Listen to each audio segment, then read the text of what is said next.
વંદે ગુજરાત.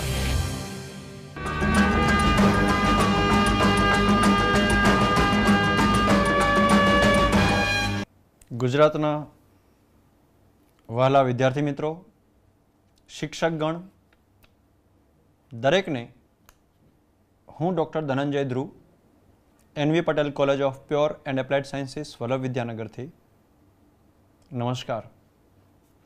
મિત્રો, ધોરણ 11 ભૌતિક વિજ્ઞાન પ્રકરણ 2 માપન અને એકમ વિષય ઉપર આપણે ભાગ 1માં માપન શું છે, શા માટે માપન કરવું જોઈએ, માપન કરતી વખતે કેવા કેવા સાધનોનો ઉપયોગ કરી શકાય અને માપન કર્યા પછી એનો એકમ કયા કયા હોઈ શકે અને કેવો એકમ આપણે લેવો જોઈએ ની કંઈક વાત કરી. માપન દરેક ભૌતિક રાશિનું શક્ય છે અને દરેક ભૌતિક રાશિનો એકમ આપણે આપી શકાય છે. એ ભૌતિક રાશિના એકમો ની અંદર કંઈક મેં તમને આવું સમજાવ્યું હતું: CGS એકમ, FPS એકમ, MKS એકમ અને SI પદ્ધતિ, SI એકમ. મિત્રો, આપણે જ્યારે માપનની વાત કરીએ છીએ ત્યારે માપન એ ભૌતિક રાશિનું ખૂબ નાનું પણ હોઈ શકે છે અને માપન ખૂબ મોટું પણ હોઈ શકે છે. માપનની ઘણી જ પ્રચલિત પદ્ધતિઓ અવેલેબલ છે. જેમ કે ભલે એ પદ્ધતિઓને આપણે દર્શાવી ના હોય પણ આપણે એને જાણી શકીએ છીએ, સમજી શકીએ છીએ. હું તમને એક પદ્ધતિ સમજાવું અંતર માપવા માટેની. ધારો કે મારે અંતર માપવું છે, કોઈ બહુ દૂર કોઈ હિલ છે, કોઈ માઉન્ટેન છે, ધારો કે એ અંતર માપવા માટેની બહુ બધી મેથડ છે. એમાંની એક મેથડ આ સમજાવું તમને કે જ્યારે હું કોઈ લાઇટ અથવા તો કોઈ ઓડિયો, કોઈ લેઝર બીમ એની પર ઇમ્પાર્ટ કરીશ, અહીંથી આપણે લેઝર બીમ ફેંકીશું તો એ લેઝર બીમે ત્યાં સુધી પહોંચવામાં જે સમય લીધો અને પહોંચ્યા પછી એ વસ્તુ એ રે પાછું આવશે રિફ્લેક્ટ થઈને, એ જે ટોટલ ટાઈમ થયો એ તમને ખબર છે? એને આપણે કહીશું ટાઈમ ટી. પછી મને ખબર છે કે વેલોસિટી કેટલી છે, મેં જે રે ફેંક્યું એની વેલોસિટી મને ખબર છે, એટલે કે v મને ખબર છે, મને t ખબર છે, તો હું s એટલે કે અંતર માપી શકું છું. પણ મિત્રો યાદ રાખજો બરાબર કે મારું જે રે છે, મારું જે એક કિરણ હતું એ ગયું અને પાછું આવ્યું, એટલે હું અંતર જે માપું છું 2 ટાઈમ્સ માપું છું. એટલે મને જે સમય મળ્યો એ બંને વખતનો મળ્યો, જતી વખતનો મળ્યો અને આવતી વખતનો મળ્યો. એટલે આપણે કહીશું 2s equal to v into t, velocity into time. આ પ્રમાણે s એટલે અંતર એટલે v into t divide by 2. મિત્રો, બહુ બધી મેથડ છે આ પ્રમાણે અંતર માપવાની, જેમાં તમે લોકો અલગ અલગ સાઉન્ડની ફ્રીક્વન્સી વાળા રેઝ પણ યુઝ કરી શકો છો. તમને કદાચ થોડુંક નોલેજ માટે સમજાવું કે આપણે એવું કહી શકાય કે ઓડિયો વેવ્સ એટલે કે જેની ફ્રીક્વન્સી 20 to 20 કિલોહર્ટ્ઝ છે.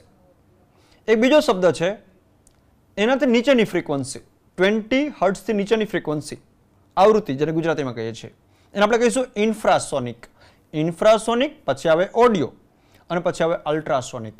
આપણે અલ્ટ્રાસોનિક ફ્રીક્વન્સી એટલે કે અલ્ટ્રાસોનિક આવૃત્તિવાળા કિરણો લેવાના છે, તરંગો લેવાના છે.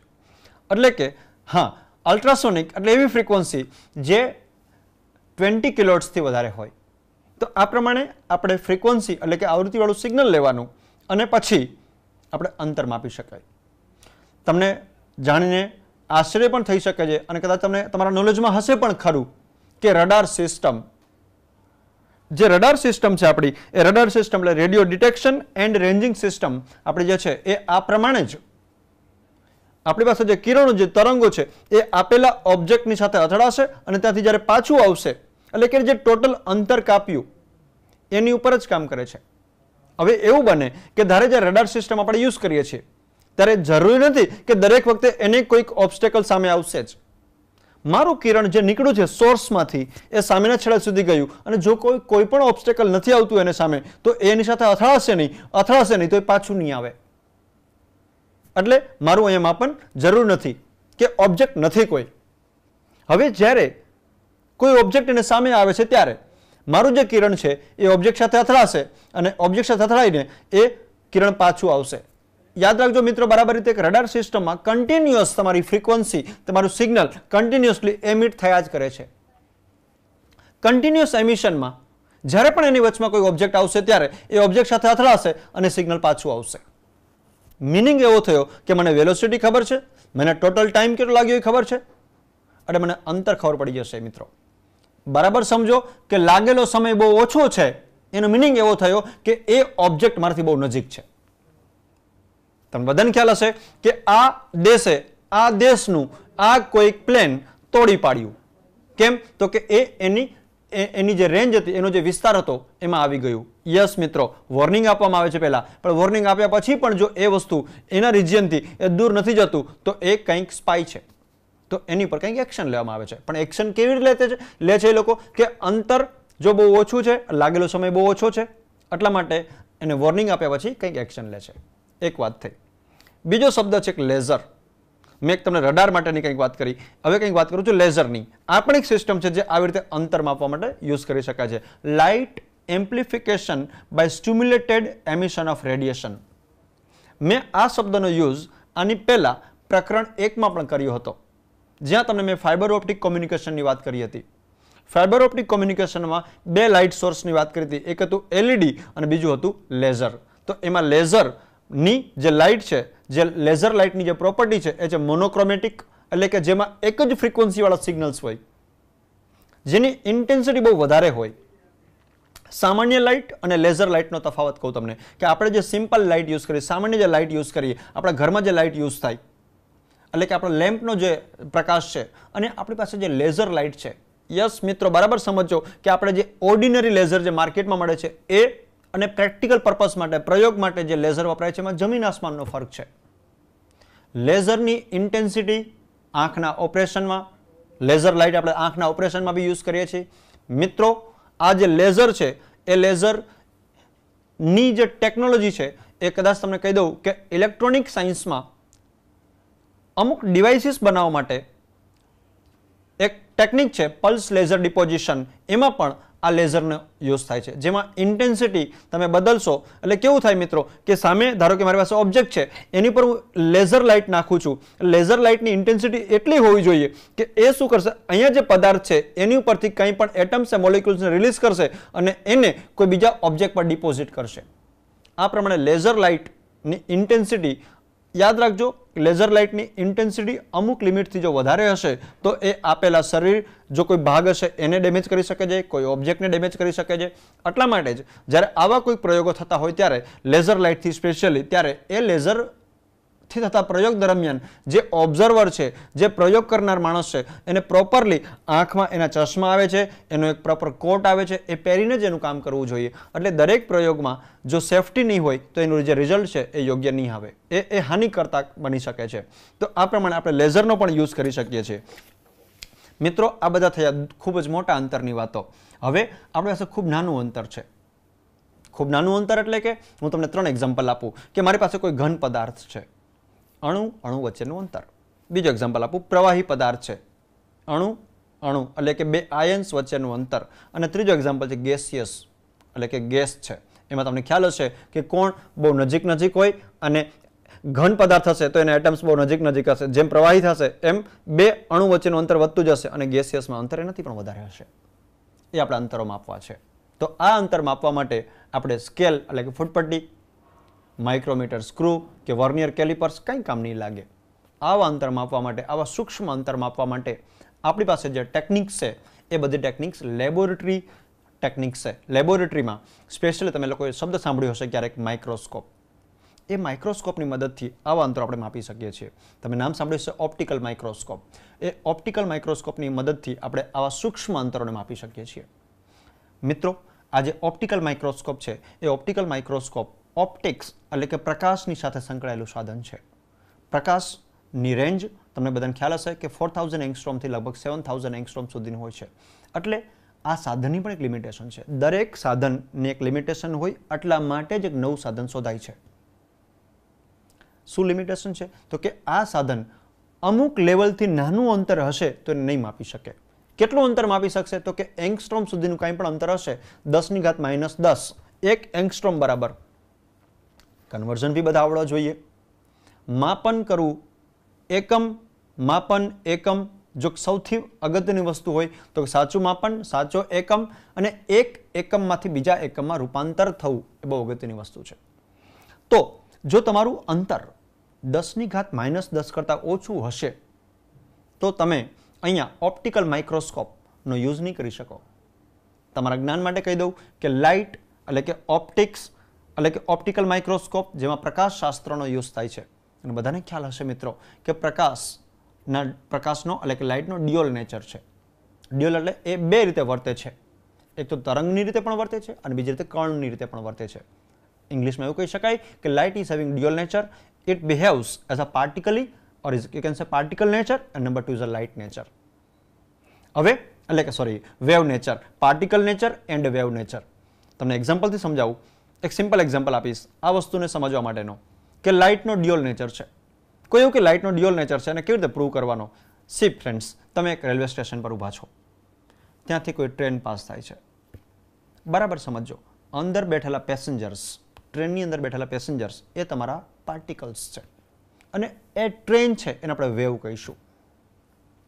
ટ્રેનની સ્પીડ એટલી વધારે પણ નથી કે તમે અંદર બેઠેલા પેસેન્જરને જોઈ ના શકો અને એટલી ઓછી પણ નથી કે તમને બધા પેસેન્જર ક્લિયર કટ દેખાય છે.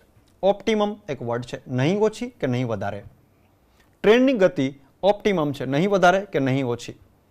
બરાબર સમજો કે હું ઓબ્ઝર્વર રેલવે સ્ટેશન પર ઊભો છું અને જ્યારે ટ્રેનની અંદર બેઠેલા કોઈ પેસેન્જરને, ધારો કે થોડી વાર માટે એક્ઝામ્પલ લઈ લો કે મારા કોઈક અંગત એ ટ્રેનમાં બેઠેલા છે, તો હું જ્યારે એને જોવાનું ટ્રાય કરીશ, અંગતને જોવાનું ટ્રાય કરીશ, કોઈ પેસેન્જરને જોવાનું ટ્રાય કરીશ, એ પેસેન્જરને જોયા કરીશ તો હું ટ્રેનને નહીં જોઈ શકું.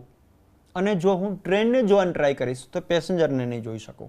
ટ્રેન એટલે મારું વેવ છે અને પેસેન્જર એટલે મારું પાર્ટિકલ છે. સો you can observe either particle or wave. Your study can be particle study or your study can be wave study. So light is having dual nature, particle nature or a wave nature. મિત્રો, optical માઇક્રોસ્કોપની મદદથી limitation આવી ગઈ કે જો તમારું અંતર બે અણુ વચ્ચેનું અંતર એનું જે ડિસ્ટન્સ છે એ 10⁻−10 ની આસપાસ અથવા તો એનાથી ઓછું હશે તો ઓપ્ટિકલ માઇક્રોસ્કોપ કહેશે કે હું આનાથી માપન ના કરી શકું. એવા માપન માટે આપણે એનાથી આગળ જવું પડે. મિત્રો, બહુ બધા માઇક્રોસ્કોપ અવેલેબલ છે.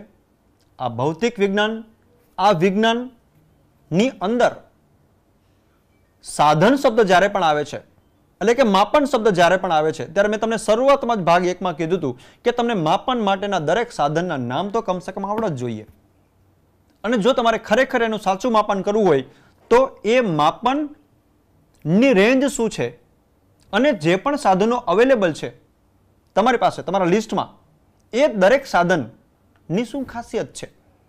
મારી પાસે 5 માઇક્રોસ્કોપ છે ધારો કે, એ 5 માઇક્રોસ્કોપની રેન્જ મને ખબર હોવી જોઈએ કે આ માઇક્રોસ્કોપ આટલી રેન્જનું કોઈક માપન હશે તો યુઝ થશે, આ માઇક્રોસ્કોપ આટલી રેન્જનું કોઈક માપન હશે તો યુઝ થશે. તો એ પ્રમાણે જરૂર નથી માઇક્રોસ્કોપ બધા આવા અંતર માપવા માટે યુઝ થાય છે, પણ મને ખબર હોવી જોઈએ કે આવું માપન છે, આટલું અંતર છે તો આ સાધન. હવે મારું માપન શક્ય નથી ઓપ્ટિકલ માઇક્રોસ્કોપની મદદથી, એટલા માટે મારે બીજા એક ઇન્સ્ટ્રુમેન્ટ પાસે જવું પડશે. નોલેજ માટે કહી દઉં, આપણે બુકમાં પણ એનું પૂરેપૂરું વર્ણન કરેલું છે. સાધન છે ટ્રાન્સમિશન ઇલેક્ટ્રોન માઇક્રોસ્કોપ. સી મિત્રો, મેં પહેલા પ્રકાશનો યુઝ કરી માઇક્રોસ્કોપમાં મેં અંતર માપ્યું. હવે હું ઇલેક્ટ્રોનનો યુઝ કરું છું. માપન કરવા માટે, અંતરના માપન માટે. જેવી રીતે મિત્રો પ્રકાશમાં એનો જે વેવ નેચર છે એવી રીતે આ જે ઇલેક્ટ્રોન છે એનો પણ એક વેવ નેચર છે. હું જે ઇલેક્ટ્રોન લઉં છું એ ઇલેક્ટ્રોનની મદદથી હવે હું અહીંયા કંઈક માપન કરવા જઈ રહ્યો છું. તો અહીંયા આ જે ઇલેક્ટ્રોન માઇક્રોસ્કોપ છે જેનું નામ મેં આપ્યું ટ્રાન્સમિશન ઇલેક્ટ્રોન માઇક્રોસ્કોપ, એને શોર્ટમાં આપણે કહીએ છીએ TEM. બહુ ફેમસ છે મિત્રો, યાદ રાખજો. આ TEM કન્ફ્યુઝિંગ છે. એક વખત કોઈ આગળના લેક્ચર્સમાં ભાગમાં મેં તમને કદાચ આ TEM ને એવું પણ કહી શકાય કે ટ્રાન્સવર્સ ઇલેક્ટ્રોમેગ્નેટિક વેવ્સ, જ્યારે વેવ્સની વાત આવી હતી ત્યારે મેં તમને આ TEM એટલે કે ટ્રાન્સવર્સ ઇલેક્ટ્રોમેગ્નેટિક વેવ એવું કીધું હતું. અહીંયા જ્યારે માઇક્રોસ્કોપની વાત ચાલે છે ત્યારે TEM એટલે transmission electron microscope. Transmission electron માઇક્રોસ્કોપમાં ઇલેક્ટ્રોનની આવૃત્તિ આપણે યુઝ કરીશું. યાદ રાખો મિત્રો કે આ જે આવૃત્તિ છે, ઇલેક્ટ્રોનની જે આવૃત્તિ છે એ તમે બદલી પણ શકો છો. તમારી પાસે જે ઇલેક્ટ્રોન્સની જે વેલોસિટી વાળા ઇલેક્ટ્રોન્સ આવે છે ટ્રાન્સમિશન ઇલેક્ટ્રોન માઇક્રોસ્કોપમાં, તમારી પાસે જે સેમ્પલ છે, તમારે જેનું માપન કરવું છે, બે અણુ વચ્ચેનું, જે બે એટમ્સ વચ્ચેનું માપન કરવું છે, એ માપન માટે તમારી પાસે એક ઇલેક્ટ્રોન ગન હશે. આ જે પ્રયોગ છે આવી રીતે કંઈક થઈ રહ્યો છે. તમે ક્યારેક જો કોઈ સોફિસ્ટિકેટેડ લેબોરેટરીમાં જશો તો આ એક ઇન્સ્ટ્રુમેન્ટ છે જેની કોસ્ટ બહુ વધારે હોય છે મિત્રો, એક ક્રોર્સમાં હોય છે, કરોડમાં એની કોસ્ટ હોય છે. આ ઇન્સ્ટ્રુમેન્ટ બહુ સિમ્પલ ઇન્સ્ટ્રુમેન્ટ નથી, જેની અંદર એક ઇલેક્ટ્રોન ગન હોય છે. ઇલેક્ટ્રોન ગનમાંથી ઇલેક્ટ્રોન બહાર નીકળે છે અને એ ઇલેક્ટ્રોન્સને તમે ઇમ્પાર્ટ કરો છો તમારા સેમ્પલ ઉપર, જેમાં જે અણુ છે, જે તમે એટમ્સ છે એની વચ્ચેનું અંતર તમે કંઈક માપવાની વાત કરી રહ્યા છો. એ જે ઇલેક્ટ્રોન્સ તમે જનરેટ કરો છો, જે ઇલેક્ટ્રોન ગનમાંથી નીકળે છે, એ ઇલેક્ટ્રોન ગનને ચલાવવા માટે તમે જે વોલ્ટેજ આપો છો, એ વોલ્ટેજ તમે વેરી કરશો તો તમને અહીંયા આવૃત્તિ બદલાશે, જેને આપણે લેમ્બડા કહીશું. અહીંયા આવૃત્તિ નહીં કહીને વેવલેન્થ કહીશું, એ લેમ્બડા બદલાશે. પોસિબલ છે કે તમે તમારા આ જે ઇન્સ્ટ્રુમેન્ટને 100, યાદ રાખજો બરાબર મિત્રો, હવે જે વોલ્ટેજની વાત કરું છું, ઇલેક્ટ્રોન ગન એટલે ઇલેક્ટ્રોન નીકળે છે, તો અહીંયા વોલ્ટેજ 5 વોલ્ટ કે 10 વોલ્ટ કે 25 વોલ્ટ ના હોય, 200 વોલ્ટ કે 300 વોલ્ટ ના હોય, એ વોલ્ટેજ હોય કિલો વોલ્ટમાં. તમે કેટલા કિલો વોલ્ટ આપો છો, 100 કિલો વોલ્ટ, 200 કિલો વોલ્ટ, એ વોલ્ટેજ આપો છો એની સાપેક્ષમાં તમને અહીંથી ઇલેક્ટ્રોન્સ બહાર નીકળશે અને એ ઇલેક્ટ્રોન તમારા ટ્રાન્સમિટ થશે તમારા સેમ્પલમાંથી અને એ તમને કંઈક એનાલિસિસ આપશે. બે વસ્તુ પોસિબલ છે આવા ઇન્સ્ટ્રુમેન્ટમાંથી. એક તો એનો માઇક્રોગ્રાફ સ્ટડી અને બીજો એનો સ્ટડી છે અને ડિફ્રેક્શન પેટર્ન. ક્યારેક તમે નેટ પર જોજો, તમને એમાં રિંગ્સ આપેલા ઓબ્જેક્ટની તમને ડિફરન્ટ રિંગ્સ મળશે. અને આના સ્ટડીમાં તમને એક લો પણ કામ લાગશે જેનું નામ છે બ્રેગ લો. BRAGG, બ્રેગ્સ લો. એ લો છે n lambda equal to 2d sin theta. n એટલે કે કોઈ પણ મટીરિયલ, આપણે ધારો કે કોઈ બુક છે, મારી પાસે ચોપડી છે, નોટબુક છે, એ નોટબુકની અંદર એક પાનું, એ નોટબુકમાં બીજું પાનું, એ નોટબુકમાં ત્રીજું પાનું, એનું લેયર કહું છું. એક લેયર એટલે એક પાનું, બીજું લેયર એટલે બીજું પાનું, એક પાનું અને બીજું પાનું, બે પાનું જે છે એને પ્લેન કહું છું. બે પ્લેન વચ્ચેનો ડિસ્ટન્સ એને ઇન્ટરપ્લેનર સ્પેસિંગ કહીશું. બે એટમ્સ વચ્ચેનું ડિસ્ટન્સ પણ આપણે વાત કરી રહ્યા છીએ અહીંયા. તો અહીંયા n lambda equal to 2d sin theta. n ની વેલ્યુ આપણે 1 લઈશું. લેમ્બડા એટલે wavelength of the electrons, n lambda equal to 2, d એટલે ઇન્ટરપ્લેનર સ્પેસિંગ d, અને sin એટલે આપણું ટ્રિગોનોમેટ્રિક ફંક્શન, થીટા એટલે કેટલા એંગલ તમે એની પર ઇમ્પાર્ટેશન કર્યું હતું. તો આ પ્રમાણે ટ્રાન્સમિશન ઇલેક્ટ્રોન માઇક્રોસ્કોપની મદદ તમે નાનામાં નાનું અંતર પણ માપી શકો છો. મિત્રો, આવા ઘણા બધા માઇક્રોસ્કોપ્સ અવેલેબલ છે. એક તો આપણે ઓપ્ટિકલ માઇક્રોસ્કોપની વાત કરી, જે આપણે બુકમાં પણ દર્શાવ્યું છે. બીજો કે ઇન્સ્ટ્રુમેન્ટની જે વાત કરી, એક વાત કરીએ ટ્રાન્સમિશન ઇલેક્ટ્રોન માઇક્રોસ્કોપ, જે પણ આપણી બુકમાં છે મિત્રો. પણ બુકની બહાર, બુકની અંદર જે નથી એવા માઇક્રોસ્કોપના અમુક નામ તમને કહું તમારા નોલેજ માટે. એક માઇક્રોસ્કોપ છે atomic force microscopy. Atomic force microscopy જેનું કામ છે, તમને એક સિમ્પલ એક્ઝામ્પલ આપો મિત્ર, કે કોઈ તમારી પાસે સરફેસ છે, કોઈ સરફેસ છે, આપણે એમ કે કાચની બનેલી છે, તો અમે એની પર આપણે હાથ ફેરવીએ તો કેટલું સ્મૂધ લાગે, કેટલી સ્મૂધ સરફેસ છે. હવે બીજી કોઈ, ધારો કે આ ટેબલ છે, એ ટેબલ પર હું આમાં હાથ ફેરવું છું તો લાગે હા આ સ્મૂધ છે, પણ સ્મૂધનેસ એટલે શું? એ કેટલું સ્મૂધ છે? કોઈ પણ વસ્તુ કેટલી સ્મૂધ છે એ સ્મૂધ તમારે જાણવું હોય, એની સ્મૂધનેસ તમારે જાણવી હોય તો એની રફનેસ જાણી લો ને, એ કેટલું રફ છે. એ રફનેસ પરથી આપણે એની સ્મૂધનેસ કહી શકીશું. Smoothness is inversely proportional to roughness. આપણે રફનેસ ફાઇન્ડ કરીશું. એ રફનેસ ફાઇન્ડ કરવા માટે આજે મેં તમને નામ આપ્યું એટોમિક ફોર્સ માઇક્રોસ્કોપી, એ યુઝ થાય.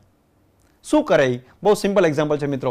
એમાં એક આપણી પાસે આ જે પેન છે, આ પેનમાં જેમ ટીપ છે, આ ટીપ જેવું એક સ્ટાઇલસ નામ છે એનું, સ્ટાઇલસ કહેવાય એને. એ સ્ટાઇલસ એટલે આ પેનનો જે ટીપ છે એ ટીપ છે ને કોઈ સ્પ્રિંગ સાથે બાંધેલી હોય અને આ ટીપને છે ને આપણે જેની સ્મૂથનેસ ફાઇન્ડ કર્યું છે એની પર આપણે ફરાવવામાં આવે. એને છે ને આમ છે ને એની પર આમ ફરાવવામાં આવે.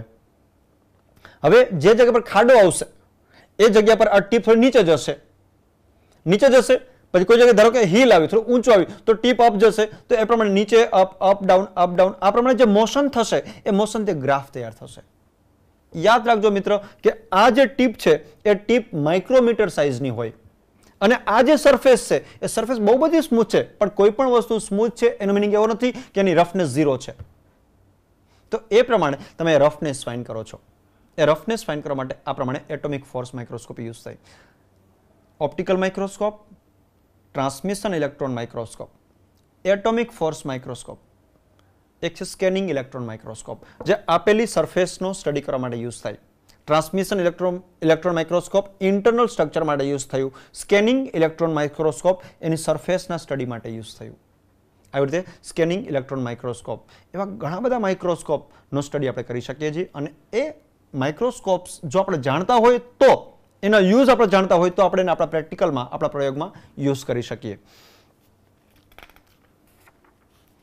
મિત્રો પછી છે દળનું માપન. જે દળના માપન માટે આપણે એવું કહી શકાય કે દળ તમારું જે છે એ કેજીમાં હોઈ શકે છે અને બહુ નાનું દળ હોય તો આપણે કહી શકીએ કે આપણું દળ છે એ યુનિફાઈડ એટોમિક માસ યુનિટ, આપણે કદાચ તમે નામ સાંભળ્યું AMU પણ કહે છે, જેમાં એટોમિક માસ માપવા માટે યુઝ કરીએ છીએ. તો આપણે નાનું માપ પણ માપી શકાય અને મોટું માપ હોય તો એને કેજીમાં, ગ્રામમાં પણ માપી શકાય. દળના માપન જે છે એમાં દળ અલગ અલગ રીતે એમ કહીએ કે આપણે ઇલેક્ટ્રોનનું માસ તો કે 10⁻³ kg છે. એવી રીતે કહીએ કે પ્રોટોનનું માપ તો કે 10⁻27 kg છે. એવી રીતે કહીએ કે સિમ્પલ એક મચ્છરનું માપ વજન કેટલું હશે તો કે 10⁻5 kg. તો આવા નાના માપને પણ આપણે માપનમાં લેવાનું છે. એવી રીતે કહીએ કે ભાઈ સૂર્યનું વજન કેટલું તો કે 10⁻30 જેટલું. અરે આટલી સિમ્પલ વાત છે તો કે ના, સિમ્પલ વાત નથી મિત્રો, કે આ માપન કરવું અઘરું છે. એવું કહી શકાય કે કોઈ માણસ હોય, કોઈ માનવ હોય તો એવરેજ માપ લખ્યું 10⁻2 એટલે 100 kg. ફિક્સ નથી, એ વેરી થાય છે પર્સન ટુ પર્સન. દ્રાક્ષ ખાઈએ આપણે 10⁻³ એવા અલગ અલગ માપ આપણે આપ્યા છે. વાત કરીએ સમયનું માપન. સમય માપવો જ મને સૌથી મોટી વસ્તુ છે મિત્રો કે સમય શું છે અને સમયનું માપન શું છે. ટાઈમ કહેવાય ઇંગ્લિશમાં. ઇમ્પોર્ટન્સ શું છે એનું. સમયના માપ કરવા માટે આપણી પાસે બહુ બધા ફરીથી એવા સાધનો અવેલેબલ છે, પણ સમયનું માપન શા માટે કરવું જોઈએ? સમય કોની ઉપર ડિપેન્ડ છે? આપણી પાસે આપણે સિમ્પલ એક્ઝામ્પલની વાત કરીએ કે હું જે ઘડિયાળ પહેરું છું એ ઘડિયાળ મને સમય બતાવે છે. મિત્રો એ સમય બતાવે છે તો કોણ છે એની અંદર એવું કઈ વસ્તુ છે જેનાથી આપણે સમય આપણી જે ઘડિયાળ છે એમાં આપણે કાંટો ફર કરે છે? એક વસ્તુ યાદ રાખજો મિત્રો કે તમારી ઘડિયાળમાં જે સમય થયો છે એ જ સમય મારી ઘડિયાળમાં થયો છે. તો કયો એવો પેરામીટર છે કે જે દરેક ઘડિયાળમાં એ જે કાંટો છે એ કોન્સ્ટન્ટ સ્પીડથી ચાલે છે? સમય શું છે? બધાને ખબર છે આવૃત્તિ શું છે? Yes or no? આવૃત્તિનું ઇન્વર્સ એટલે સમય. સમય એટલે time is inversely proportional to frequency. જો તમારી પાસે કોન્સ્ટન્ટ ફ્રીક્વન્સી હોય તો તમને કોન્સ્ટન્ટ ટાઈમ મળે. ઘડિયાળમાં કોન્સ્ટન્ટ ટાઈમ ઇમ્પોર્ટન્ટ છે. કોઈ એવું કહેશે કે મારી ઘડિયાળમાં 10 વાગ્યા છે, તું કેમ લેટ આવે છે? તો કે મારી ઘડિયાળમાં 10 જ વાગ્યા છે. તો કે ના મિત્ર, તારી ઘડિયાળ અને મારી ઘડિયાળનું એડજસ્ટમેન્ટ બરાબર નથી. કદાચ એવું લાગે તારી ઘડિયાળમાં 11 વાગે છે, મારી ઘડિયાળમાં 10 વાગે છે. તારી ઘડિયાળમાં 9 વાગે છે, મારી ઘડિયાળમાં 10 વાગે છે. આ સમયમાં ફેરફાર ક્યારે પોસિબલ બને? કે જો ફ્રીક્વન્સી તમારી બરાબર નહીં હોય તો. આ ફ્રીક્વન્સી બહુ અગત્યની વસ્તુ છે. ફ્રીક્વન્સી કોન્સ્ટન્ટ હોવી જરૂરી છે તો તમારો ટાઈમ કોન્સ્ટન્ટ હશે. વાત ચાલે છે સમયના માપનની. એમાં ટાઈમ કોની પર ડિપેન્ડ છે તો કે ફ્રીક્વન્સી પર ડિપેન્ડ છે. આ ફ્રીક્વન્સી ક્યાંથી આવશે? આવૃત્તિ ક્યાંથી આવશે? આપણે ઘણી બધી વખત વાત કરી કે આવૃત્તિનું માપન, આવૃત્તિનો યુનિટ આ છે, આવૃત્તિ આટલી હોવી જોઈએ. ઇન્ફ્રાસોનિક ઓડિયો વેવ્સની આવૃત્તિ ફ્રીક્વન્સી, રેડિયો વેવ્સની આવૃત્તિ, આ લાઇટની આવૃત્તિ. તો આવૃત્તિ એટલે કે ફ્રીક્વન્સી કોણ જનરેટ કરે છે? ફ્રીક્વન્સી જનરેટ કરવી પણ અગત્યની વસ્તુ છે મિત્રો. ફ્રીક્વન્સી જનરેટ કરવા માટે ઘણા બધા સાધનોમાંથી એક સાધનની વાત કરું, એ એક સિમ્પલ પ્રાયોગિક રીતે તમારે જનરેટ કરવી હોય તેના માટે શબ્દ છે ઓસિલેટર. ઓસિલેટર એ ઇલેક્ટ્રોનિક્સમાં અવેલેબલ છે, જેમાં તમે લોકો જ્યારે 12થમાં આવશો ત્યારે તમે આ બધી વસ્તુથી પિક્ચરાઇઝ થશો. Resistor, inductor, capacitor. તો આ ઓસિલેટર છે એ ઓસિલેટર એક એવું ડિવાઇસ છે જેનું કામ છે આ ફ્રીક્વન્સી જનરેટ કરવાનું, આવૃત્તિ જનરેટ કરવાનું. ઓસિલેટર એટલે એવું ડિવાઇસ વિચ જનરેટ્સ ડિફરન્ટ ફ્રીક્વન્સીઝ. તમારે જેવી જોઈએ એવી ફ્રીક્વન્સી તમને આપે. Different frequencies with different amplitudes. Amplitude એટલે વોલ્ટેજ, હાઇટ ઓફ ધી, તમારી પાસે જે વેવ છે એ વેવની હાઇટ, અને ફ્રીક્વન્સી એટલે distance along the axis. X axis પર ડિસ્ટન્સ આવે એને આપણે આવૃત્તિ કહીશું, અને વાય એક્સિસ પર ડિસ્ટન્સ આવશે જેને આપણે એમ્પ્લિટ્યુડ કહીશું, એટલે કે વોલ્ટેજ કહીશું. તો આવી ફ્રીક્વન્સી જનરેટ કરવા માટે આપણી પાસે ઓસિલેટર છે. ઓસિલેટર 3 ટાઈપના હોઈ શકે છે. એલસી ઓસિલેટર જેમાં ઇન્ડક્ટર અને કેપેસિટર યુઝ થાય, આરસી ઓસિલેટર જેમાં રેઝિસ્ટર અને કેપેસિટર યુઝ થાય, અને ત્રીજું જે છે જે સ્ટાન્ડર્ડ છે એ છે ક્રિસ્ટલ ઓસિલેટર, જેમાં તમે 3 નામ કહું છું, એક ક્વાર્ટઝ, એક રોકેલ સોલ્ટ અને એક ટર્મેલાઇન. આ 3માંથી કોઈ પણ એક ક્રિસ્ટલનો યુઝ કરી અને તમે તમારું ઓસિલેટર બનાવી શકો છો. આપણી ઘડિયાળમાં તમે ક્યારેક જોજો નીચેની બાજુ લખેલું હશે 30M યા 27M. આ બધા ક્વાર્ટ્ઝના એક ઇન્ડિકેશન છે. ક્વાર્ટ્ઝ ઇઝ અ ક્રિસ્ટલ. યાદ રાખો મિત્રો કે ક્વાર્ટ્ઝ ક્રિસ્ટલ એક સ્ટેબલ ફ્રીક્વન્સી આપતું ક્રિસ્ટલ છે. મેં તમને બીજા 2 નામ આપ્યા, એક આપ્યું રોકેલ સોલ્ટ અને ત્રીજું નામ આપ્યું ટર્મેલાઇન. આ 3માંથી quartz crystal is a best crystal which gives you stable frequency, અને stable frequency is required for getting a stable time. So T is equal to 1/f, અને આ જે ટાઈમ તમારો સ્ટેબલ જોતો હોય તો ક્રિસ્ટલ તમારું સ્ટેબલ જોઈએ. દરેકની ઘડિયાળમાં કોઈની કોઈ જગ્યા પર નીચે કાં તો ક્વાર્ટ્ઝ લખેલું હશે, કાં તો 30M, 27M એવા નંબરિંગ કંઈ કર્યા હશે. એટલા માટે આપણો ટાઈમ મળે છે, અને ટાઈમ કોની પર ડિપેન્ડ છે તો કે અંદર રહેલા ક્રિસ્ટલ પર ડિપેન્ડ છે. આ પ્રમાણે આપણે સ્લાઇડમાં જોઈએ થોડું અંદર. જે રીતે મેં તમને અંતરની વાત કરી એ પ્રમાણે અહીંયા અલગ અલગ કન્વર્ઝન આપ્યા છે કે 1 ફર્મી એ અંતરનો એક યુનિટ છે. 1 ફર્મી ઇક્વલ ટુ 10⁻−15 મીટર. એને ફેમ્ટોમીટર પણ કહે છે ઘણી બધી વખત. પછી એવો જ એક યુનિટ છે 1 એંગસ્ટ્રોમ. 1 એંગસ્ટ્રોમ એટલે 10⁻−10 મીટર, અને જો તમારે સેન્ટીમીટરમાં જોતું હોય તો 10⁻−8 સેન્ટીમીટર. એવો જ યુનિટ છે એસ્ટ્રોનોમિકલ યુનિટ, જે બહુ લાંબુ અંતર માપવા માટે યુઝ થાય, જેને આપણે એસ્ટ્રોનોમિકલ યુનિટ એટલે કે સૂર્ય અને પૃથ્વીની વચ્ચેના સરેરાશ અંતરને 1 AU કહે છે, જેનું માપ મીટરમાં 1.496 10⁻11 મીટર છે. મિત્રો આ પ્રકાશ વર્ષ એ પણ એક ફરીથી અંતરનો યુનિટ છે. 1 લાઇટ યર ઇંગ્લિશમાં કહીશું આપણે, એક પ્રકાશ વર્ષ બરાબર 10⁻15 મીટર્સ.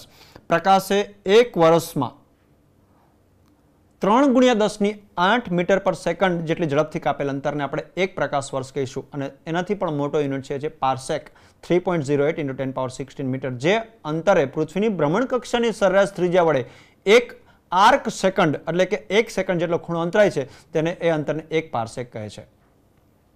દળનું માપ. મિત્રો દળના માપ માટે એક બ્યુરો છે ઇન્ટરનેશનલ, જેને આપણે નામ લખ્યું છે BIPM, Bureau International des Poids et Mesures. આ સ્પેલિંગ બધા જ સાચા છે. અહીંયા મેઝર્સ આવો જ એક સ્પેલિંગ છે, એ ઇન્ટરનેશનલ સ્ટાન્ડર્ડ ફોર્મથી લખ્યું છે, અને BIPM કહીશું. સી ફ્રેન્ડ્સ, માસ અને વેઇટ વચ્ચેના ડિફરન્સની કોઈ વાત કરી છે. માસ એ મેઝર છે ઇનર્શિયાનું, અને આ છે ગ્રેવિટીનું.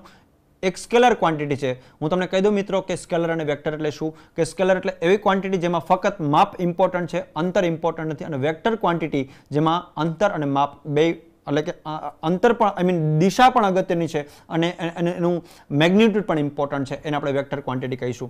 માસ છે દરેક જગ્યા પર કોન્સ્ટન્ટ હોય, અને આ ડિપેન્ડ કરે છે પ્લેસ ઉપર, જે ગ્રેવિટેશનલ ફોર્સ ઉપર ડિપેન્ડ કરે છે. It is essential property of the material bodies. It is not a essential property. It is not affected by the presence of other bodies. આ કોઈ બીજી બોડીથી અસર નહીં કરે, પણ weight depends on the other bodies, and units are gram, kilogram, એ બધા યુનિટ છે માસના. અને આ બાજુ છે એ છે ડાઇન, ન્યૂટન, એ બધા યુનિટ છે વેઇટના. મિત્રો મેં તમને વાત કરી તેમણે ઇલેક્ટ્રોનનું વજન, પ્રોટોનનું વજન, ઓટોમોબાઈલનું વજન, ચંદ્રનું વજન, પૃથ્વીનું વજન. હમણાં વાત ચાલે છે સમયનું માપન. મિત્રો મેઝરમેન્ટ ઓફ ટાઈમ બરાબર એક લાઈન મેં લખી છે ઇંગ્લિશમાં અહીંયા. According to the Einstein, the time is simply what a clock reads. Yes, we know it very well. Any phenomenon that repeats itself after equal interval of time can be used as a time standard. જો મિત્રો આ બહુ અગત્યની વસ્તુ છે કે જે ઘટના એક પરફેક્ટ સમયે ઇક્વલ ઇન્ટરવલ ઓફ ટાઈમમાં રિપીટ થતી હોય તો એનો આપણે સમય માપવા માટે ઉપયોગ કરી શકીએ. તમને વાત કહું, beating of a human heart, આપણું હૃદયનું ધબકારો. ઓસિલેશન ઓફ પેન્ડુલમ, કે કોઈ પણ પેન્ડુલમ છે એનું ઓસિલેશન એટલે એક જગ્યાએથી બીજી જગ્યાએ એની movement. Rotation of Earth on its axis, on axis, એનું રોટેશન પણ ફિક્સ છે, એ અમુક સમયે આ જ સમયે પોતાની જગ્યા પર પાછું આવશે જ. Revolution of earth around the સન.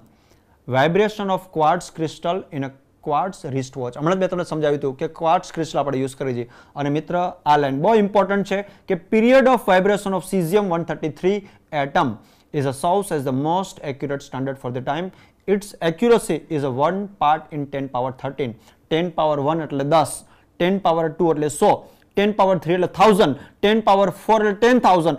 બરાબર સમજો, એક જેટલી એરર આવે 10 power 13 માં કેટલી એરર? 1 પાર્ટ. એક પાર્ટની જ એરર આવે. Means this a very good measurement. સમયના માપન માટે period of vibration of a cesium 133 atom is a best standard for the measurement of time. મિત્રો હવે પછીની વાત છે આપણી સાધનની સચોટતા, ચોકસાઈ તથા માપનમાં ત્રુટિ. સાધનની સચોટતા એટલે શું, ચોકસાઈ એટલે શું અને માપનમાં ત્રુટિ એટલે શું એને આપણે કહીશું accuracy, precision and errors in measurement. એક બહુ ઇમ્પોર્ટન્ટ લાઈન છે કે every measurement is limited by the reliability of the measuring instrument. જો તમે જે સાધનથી તમે મેઝરમેન્ટ કરો એ જ રિલાયબલ ના હોય. અને નંબર 2, ઇન્સ્ટ્રુમેન્ટ કેટલું બી સારું હોય પણ જે માપન કરે છે માણસ એનામાં સ્કિલ ના હોય તો તમારું કંઈ પણ મેઝરમેન્ટ સાચું નથી. વાત કરીશું હવે સચોટતા શું છે સાધનની, એની ચોકસાઈ શું છે અને એની ત્રુટિ શું છે. સચોટતા એટલે એક્યુરસી, પછી છે પ્રેસિઝન. આ બે શબ્દને પહેલા ક્લેરિફાઈ કરીએ આપણે. તમારી પાસે એક સિમ્પલ એક્ઝામ્પલ આપીશું. ચોકસાઈ એટલે રાશિના માપનનું મૂલ્ય તે રાશિના સાચા મૂલ્યની કેટલી નજીક છે. Closeness of the measurement to the true value of the physical quantity. Reduce the error, measurement becomes more accurate. તમે જેટલી પણ એરર ઓછી કરશો એટલું તમારું મેઝરમેન્ટ વધારે સારું હશે. નંબર 2 છે સચોટતા એટલે કે પ્રેસિઝન. રાશિનું માપન કેટલા વિભેદન સુધી કરવામાં આવ્યું છે. It refers to the resolution limit to which the quantity is measured. Precision is determined by the least count of the measuring instrument. Smaller the least count, greater is the precision. એક example આપ્યો છે અહીંયા. આપણે બહુ simple example છે, બહુ સરસ example છે, બરાબર જોજો મિત્રો. આપણે 3 વિદ્યાર્થીઓ છે ક્લાસરૂમમાં. એકનું નામ છે ધ્રુવ, એક છે કોઈ ધનંજય અને એક ત્રીજો વિદ્યાર્થી છે, એને આપણે નામ આપ્યું છે ડીડી. આપણે આ 3 વિદ્યાર્થીને 3 માસ માપવા માટે આપીએ છીએ. માસ 1 કોઈ ઓબ્જેક્ટ આપીએ છીએ, માસ 2 એ 3 વખત મેઝરમેન્ટ લે છે. એ 3 વખત મેઝરમેન્ટ લે છે. ધ્રુવ મેઝરમેન્ટ 3 વખત લે છે. પહેલું વખતનું માપન છે એનું 0.520 ગ્રામ. એ બીજી વખત માપન કરે છે, જવાબ આવે છે 0.510 ગ્રામ. ત્રીજી વખત માપન કરે છે, જવાબ આવે છે 0.500 ગ્રામ. મિત્રો આ 3 માપન ધ્રુવ દ્વારા જે કરવામાં આવ્યા છે એની એવરેજ આપણે માપીએ અહીંયા. એટલે કે આ 3 રીડિંગનું માસ 1, માસ 2 જે બીજી વખત રીડિંગ લીધું એને અને ત્રીજી વખત રીડિંગ લીધું જેનું માસ 3 નામ આપ્યું છે, એ 3 રીડિંગનો સરવાળો કરી અને 3 વડે ભાગ્યા તો જવાબ આવ્યો 0.510 ગ્રામ. કોઈ ધનંજય નામક વિદ્યાર્થી છે જે એ રીડિંગ લે છે, માસ 1 એ પહેલું રીડિંગ લે છે, જવાબ આવે છે 0.516 ગ્રામ. બીજી વખત રીડિંગ લે છે એનો જવાબ આવે છે 0.515 ગ્રામ. ત્રીજી વખત રીડિંગ લે છે, જવાબ આવે છે 0.514 ગ્રામ. એવરેજ ફાઇન્ડ કરીએ તો જવાબ આવે છે 0.515 ગ્રામ. ક્લાસનો ત્રીજો વિદ્યાર્થી છે કોઈ ડીડી જે રીડિંગ લે છે 0.521 ગ્રામ, 0.520 ગ્રામ અને ત્રીજું રીડિંગ લે છે 0.520 ગ્રામ. જવાબ આવે છે 0.520 ગ્રામ. આ રીડિંગ લેતા પહેલા વર્ગના શિક્ષક પાસે સાચો જવાબ પણ હતો જ. સાચો જવાબ છે એની પાસે 0.520 ગ્રામ. મિત્રો જુઓ, આમાંથી 3 રીડિંગમાંથી આપણા જવાબ સાથે નોન જવાબ સાથે કોનો જવાબ મેચ થાય છે તો કે ડીડી નામક જે વિદ્યાર્થી છે એનો જવાબ પરફેક્ટ મેચ થાય છે. ધ્રુવ નામક જે વિદ્યાર્થી છે એના જે રીડિંગ જુઓ તમે, સાચું રીડિંગ છે 0.520. એના 3 રીડિંગ જુઓ તમે, એક વખત 0.520, બીજી વખત 0.510, ત્રીજી વખત 0.500. 3 રીડિંગમાં કેટલી અસામ્યતા છે. ત્રીજી વસ્તુ કે એને જે રીડિંગ લીધું એની જે એવરેજ આવી એ એવરેજ અને તમારી એવરેજમાં કોઈ તાલમેલ નથી. એટલે આ ભાઈનું રીડિંગ પ્રિસાઇઝ પણ નથી અને એક્યુરેટ પણ નથી. કે પ્રિસાઇઝ નથી એટલે એક વખત રીડિંગ, બીજી વખત રીડિંગ અને ત્રીજા વખતના રીડિંગમાં બહુ મોટો ડિફરન્સ છે. ધનંજય નામક જે વિદ્યાર્થી છે એનું રીડિંગ જુઓ 0.516, 0.515, 0.514. આમાં 520, 510 અને 500. આમાં જુઓ ડિફરન્સ. આ જે ડિજિટ છે 1, 0.51, 0.51, 0.51. એક જ છેલ્લો ડિજિટ બદલાય છે. એવરેજ આવે છે 0.515. આનું રિઝલ્ટ જે છે એ જે 0.515 આપેલા રિઝલ્ટ કરતાં બહુ દૂર છે. પણ એનું જે વેરિએશન છે 3 મેઝરમેન્ટમાં જેનું વેરિએશન છે બહુ ઓછું છે. એવું કહી શકાય કે more precise but not accurate. Mister Dhananjay, you are not a good measuring person, તારું મેઝરમેન્ટનો જે જવાબ આવે છે એ એક્યુરેટ નથી, પણ હા તે માપ્યું છે પ્રિસાઇઝલી. અને જે ત્રીજો માણસ છે જેનો જવાબ છે 0.521, 0.520, 0.520. See friends, all three readings are very much precise and the result is very much accurate. હવે હું તમને એક એક્ઝામ્પલથી વાત કરું, ફરીથી આ જ વસ્તુના એક્યુરસી અને પ્રેસિઝનના એક એક્ઝામ્પલની વાત કરું કે કોઈ માણસ છે, આપણે એને કહીએ છીએ કે તારી પાસે એક ટાર્ગેટ છે. તને બધાને ખ્યાલ હશે આપણે રાઇફલ શૂટિંગ, એ ટાર્ગેટમાં તને હું 10 ગોળી આપું છું, 10 વખત રાઇફલ શૂટિંગ કરવાનું છે. એ 10 વખત રાઇફલ શૂટિંગમાં જ્યારે રાઇફલ શૂટિંગ કરે છે ત્યારે એને આપણે ઓબ્ઝર્વેશનમાં લઈશું કે પહેલી વખત જ્યારે એ રાઇફલ શૂટિંગ કરે છે ત્યારે તમે જોજો મિત્રો કે રાઇફલ શૂટિંગમાં છે ને એવા સર્કલ્સ આપેલા હશે. એ સર્કલ્સમાં તારે બરાબર ટાર્ગેટ આપ્યું છે કે તારા સેન્ટરમાં 10 તારી ગોળીઓ શૂટ થવી જોઈએ. હવે શું થાય છે કે જ્યારે કોઈ એક માણસને, ધારો કે ધનંજયને આપણે રાઇફલ શૂટિંગ માટે આપીએ છીએ ત્યારે સેન્ટરમાં, પછી એનાથી બહારનું સર્કલ અને પછી એની બહારનું સર્કલ. તો એ ધનંજય નામક જે વિદ્યાર્થી છે એની 10 ગોળીઓ સેન્ટરમાં 2, એના પછીના સર્કલમાં 2, એના પછીના સર્કલમાં 3, 4 એવું એનું વિસ્તરણ થયું છે. કોઈને પણ જોઈને ખબર પડી જાય મિત્રો કે આના રીડિંગમાં, આના રાઇફલ શૂટિંગમાં કોઈ દમ નથી. બીજા વિદ્યાર્થીને આપીએ આપણે 10 ગોળીઓ આપીશું, આપણે 10 વખત તારે શૂટિંગ કરવાનું છે. શૂટ કરીએ. એ માણસ જ્યારે શૂટ કરે છે ત્યારે એની 10 ગોળીઓ સેન્ટરમાં નહીં, એની 10 ગોળીઓ 10 એ જે સર્કલ્સ છે એમાં આઉટર સર્કલમાં એક જ જગ્યાએ, ધારો કે છેલ્લું સર્કલ છે એ જે શૂટિંગ બોર્ડ છે એના છેલ્લા સર્કલમાં 10 ગોળીઓ એક જ જગ્યાએ શોટ પરફેક્ટ. કહી શકીશું કે પહેલો જે વિદ્યાર્થી હતો સેન્ટરમાં આવી હોત પરફેક્ટ તો જ આપણે એને એક્યુરેટ કહેત. સેન્ટરમાં બી નથી અને બધી છૂટી છવાઈ છે, તારી પ્રેસિઝન પણ 0, એક્યુરસી બી 0. સ્ટુડન્ટ નંબર 2 જેની બધી જ ગોળીઓ બહારના સર્કલમાં આવી છે પણ બધી એક જ જગ્યાએ, પ્રિસાઇઝનેસ બહુ સરસ છે તારી, એક્યુરસી 0. અને ત્રીજો વિદ્યાર્થી છે જેને 10 ગોળીઓ પરફેક્ટ સેન્ટરમાં, હાઈએસ્ટ એક્યુરસી, હાઈએસ્ટ પ્રેસિઝન. તો આ પ્રમાણે કહી શકાય કે એક્યુરસી અને પ્રેસિઝન બે વસ્તુ ઇમ્પોર્ટન્ટ છે. અને ત્રીજો શબ્દ છે ત્રુટિ, જેને આપણે એરર કહીશું. એરર જેટલી બની શકે એટલી ઓછી હોવી જોઈએ. માપન કોઈ પણ હોય, પણ જો ત્રુટિ હશે અને જે તમે એનાલિસિસ કરશો, તમે એ સાધનના રીડિંગ પછી કોઈ પણ સાધન તમે યુઝ કર્યું, માપન કર્યું, એરર બે રીતે આવી શકે છે. એક તો સાધન ખોટું હોય તો એરર આવે, અને કાં તો માપતા ના આવડતું હોય બરાબર રીતે, અથવા માપન દરમિયાન કોઈ ભૂલ થઈ છે તો એરર આવે. પણ એરર એટલે કે ત્રુટિ તો ત્રુટિ જ છે.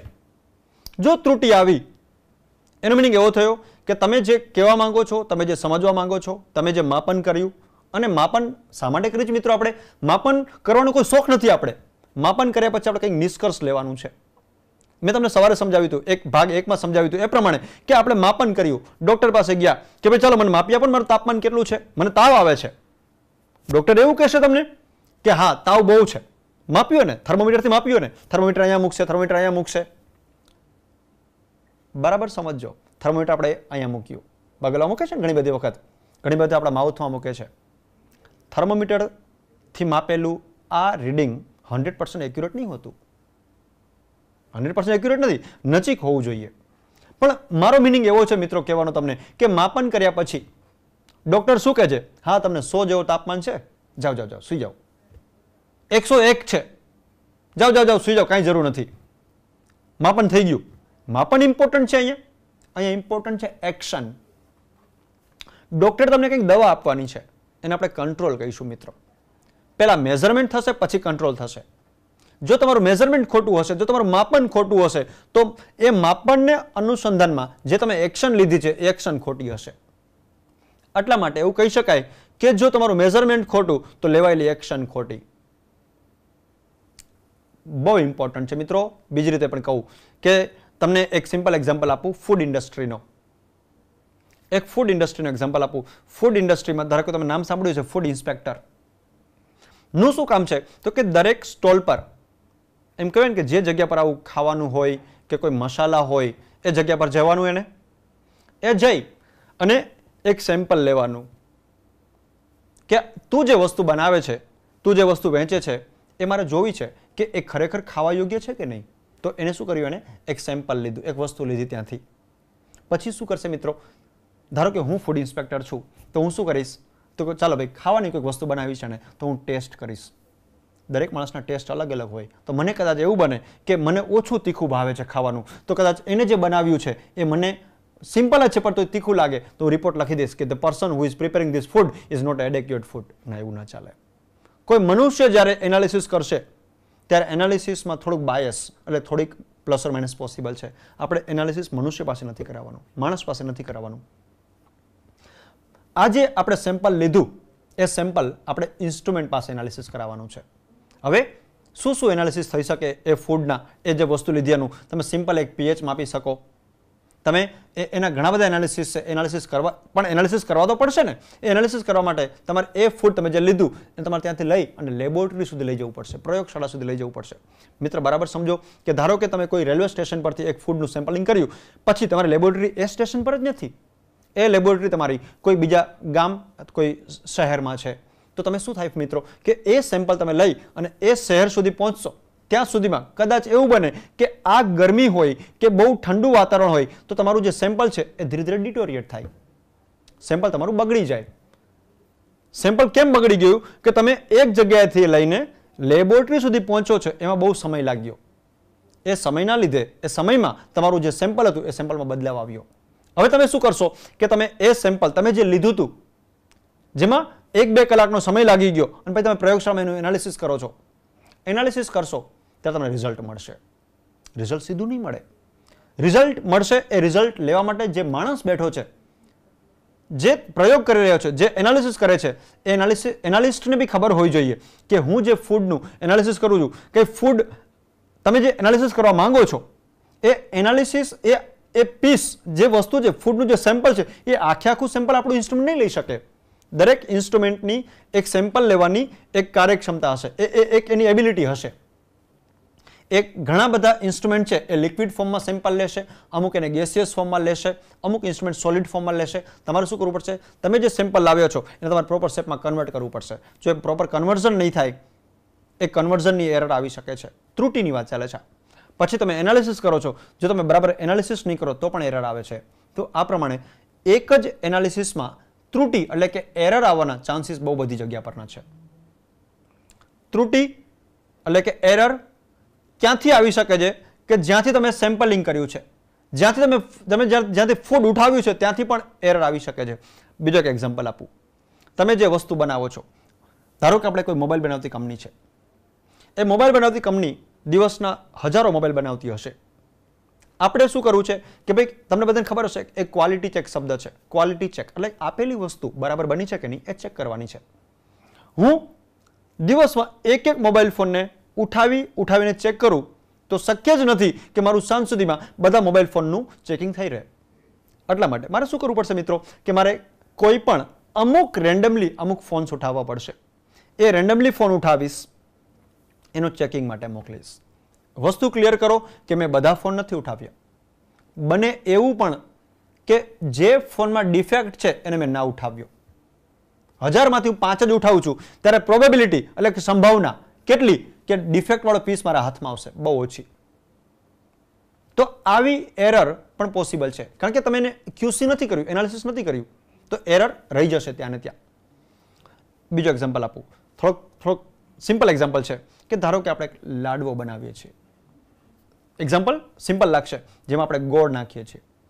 ગોળ જો લાડવામાં જે ભૂકો છે બરાબર મિક્સ નહીં થાય તો શું થશે, જે લાડવો બનાવ્યો એમાં એક ખૂણામાં એક ગોળ રહી જશે.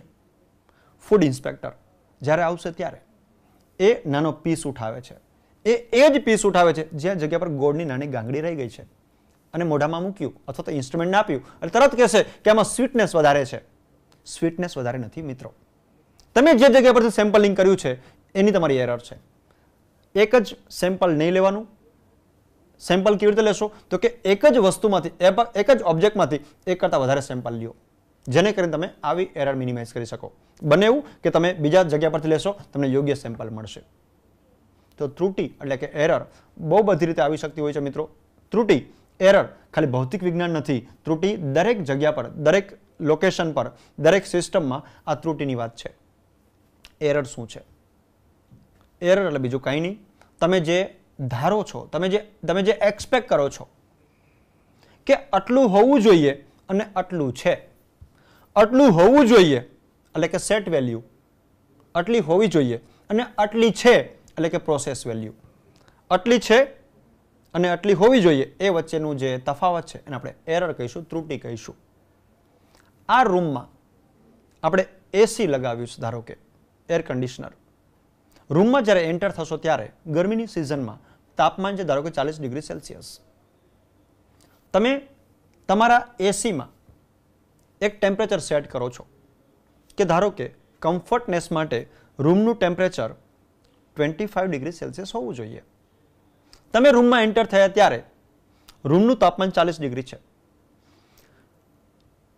જોઈએ છે 25 ડિગ્રી સેલ્સિયસ, તો 40 માઇનસ 25 એરર આવી 15 જેટલી.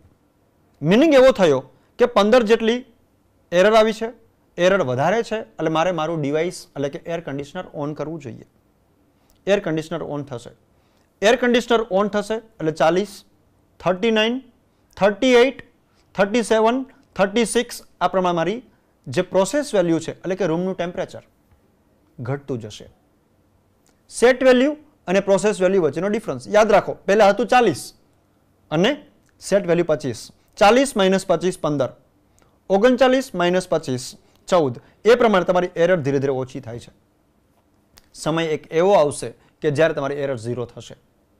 તો એરર એટલે બીજું કાંઈ નહીં, તમારી પાસે સેટ વેલ્યુ છે, આવું જોઈએ છે, અને અત્યારે કંઈક આવું છે, એની વચ્ચેનો ડિફરન્સ. કોઈ માણસ એવું કહે છે કે મને મજા નથી, મને તાવ આવે છે, હું એને એરર કહીશ. મજા નથી એનો મિનિંગ શું થયો કે બોડી ટેમ્પરેચર જે હોવું જોઈએ 98 એ નથી. કેટલું છે? તો 101. 101 છે, 98 હોવું જોઈએ, તો 101 માઇનસ 98 એરર. એ તું કહે છે મજા નથી. મજા નથી એટલે કે એરર. હવે આ એરર મિનિમાઇઝ કેવી રીતે કરી શકાય? સી મિત્રો કે એરર દરેક જગ્યા પર મિનિમાઇઝ કરવી શક્ય નથી. ત્રુટિ મિનિમાઇઝ કરવી શક્ય નથી. અમુક ત્રુટિ એવી હોય છે કે જે આપણે ગણીને જ ચાલવી પડે કે આ ત્રુટિ મિનિમાઇઝ નહીં થાય. હવે આ ત્રુટિઓને આપણે સિસ્ટમેટિક રીતે જોઈએ તો બે ભાગમાં વહેંચી શકાય. આવો હું તમને સ્લાઇડમાં સમજાવું.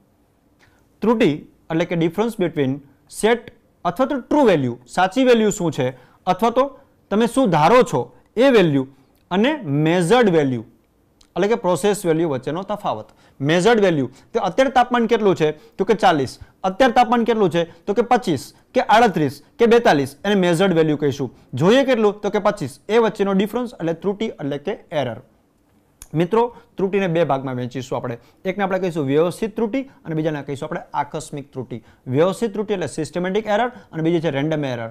સિસ્ટમેટિક એટલે એરર પણ સિસ્ટમેટિક આવે, એને આપણે સિસ્ટમેટિક એરર કહીશું, અને બીજી રેન્ડમ એરર કે જેને તમે પ્રેડિક્ટ ના કરી શકો. એક લાઈનમાં કેવું તો એવું કહેવાય.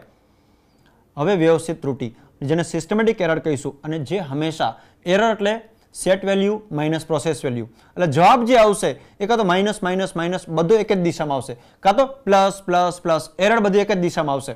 હું તમને સમજાવું કે ધારો કે તાપમાન છે 40 ડિગ્રી સેલ્સિયસ, જોઈએ છે 25 ડિગ્રી સેલ્સિયસ, 40 માઇનસ 25 જવાબ આવ્યો 15, 39 માઇનસ 15 જવાબ આવ્યો 14. આગળની સાઇન જોઈએ બધામાં પ્લસ છે, તો આને આપણે સિસ્ટમેટિક એરર કહીશું. હવે આ જે વ્યવસ્થિત ત્રુટિ છે એના ઉદ્ગમ સ્થાનો ક્યાંથી આવી ત્રુટિઓ આવી શકે છે. પહેલી વસ્તુ છે સાધનની ત્રુટિ, એને આપણે કહીશું ઇન્સ્ટ્રુમેન્ટલ એરર. સાધનમાં રહેલી ક્ષતિયુક્ત રચના. આનો પ્રેક્ટિકલ એક્ઝામ્પલ તમને એક આપી શકું, થોડી વારમાં આપું છું. You can say due to the inbuilt defect of the measuring instrument. આપેલા સાધનમાં રહેલી સાધનની જે ત્રુટિ છે એને આપણે કહીશું ઇન્સ્ટ્રુમેન્ટલ એરર. અને એ એરર મિનિમાઇઝ કરવા માટે એક શબ્દ મેં યુઝ કર્યો છે અહીંયા, કેલિબ્રેશન. તમને સમજાવું કે સાધનની ત્રુટિ એટલે શું, અથવા તો due to inbuilt defect of the measuring instrument. હવે ધારો કે તમારી પાસે કોઈ ઘડિયાળ છે, તમે ઘડિયાળ પહેરી છે. મેં થોડી પહેલા બી એક એક્ઝામ્પલ આપ્યો હતો. તમે રૂમમાં એન્ટર થયા, તમારી ઘડિયાળમાં વાગ્યા છે ધારો કે 11. હું શિક્ષક છું, મારી ઘડિયાળમાં વાગ્યા 10:30. એટલે તમારી ઘડિયાળ અને મારી ઘડિયાળ વચ્ચેનો તફાવત છે 30 મિનિટનો. આ જે તફાવત છે એમાંથી કોઈની એકની ઘડિયાળ સાચી અને એકની ઘડિયાળ ખોટી. એકમાં 10:30 વાગે, એકમાં 11 વાગે, એ શક્ય નથી. એટલે એરર છે. હવે કાં તો મારે તમારી સાથે સેટ થવું જોઈએ અથવા તમારે મારી સાથે સેટ થવું જોઈએ. તો હું મારી ઘડિયાળ તમારી ઘડિયાળ સાથે સેટ કરું છું અથવા તો તમે મારી ઘડિયાળ સાથે સેટ થાવ છો. આ જે પ્રોસેસ છે, આ પ્રોસેસના અંકન કહેવાય અથવા તો કેલિબ્રેશન કહેવાય. કેલિબ્રેશન કરવું એને બીજી ભાષામાં કહેવાય standardisation of the instrument. Friends, જ્યારે તમે કામ કરતા હશો ત્યારે પ્રયોગશાળામાં જે તમારી પાસે ઇન્સ્ટ્રુમેન્ટ છે, એ ઇન્સ્ટ્રુમેન્ટ આજે તમે લાવીને મૂક્યું, એ ઇન્સ્ટ્રુમેન્ટ વર્ષોના વર્ષ સુધી એવી ને એવી રીતે કામ કરશે એની કોઈ ગેરંટી નથી. જેમ આપણે કોઈક સર્વિસની જરૂર છે, આપણે કોઈક ટ્રીટમેન્ટની જરૂર છે, એવી રીતે આપેલા સાધનને પણ અમુક સમયે સર્વિસની જરૂર છે. આપેલું ઇન્સ્ટ્રુમેન્ટ એની યોગ્ય કાર્યક્ષમતાથી કામ ત્યારે જ કરશે કે જો એને યોગ્ય સમયે, આપણી ભાષામાં એવું કહેવાય કે સર્વિસ કરવામાં આવે તો. એ સર્વિસ જરૂરી છે.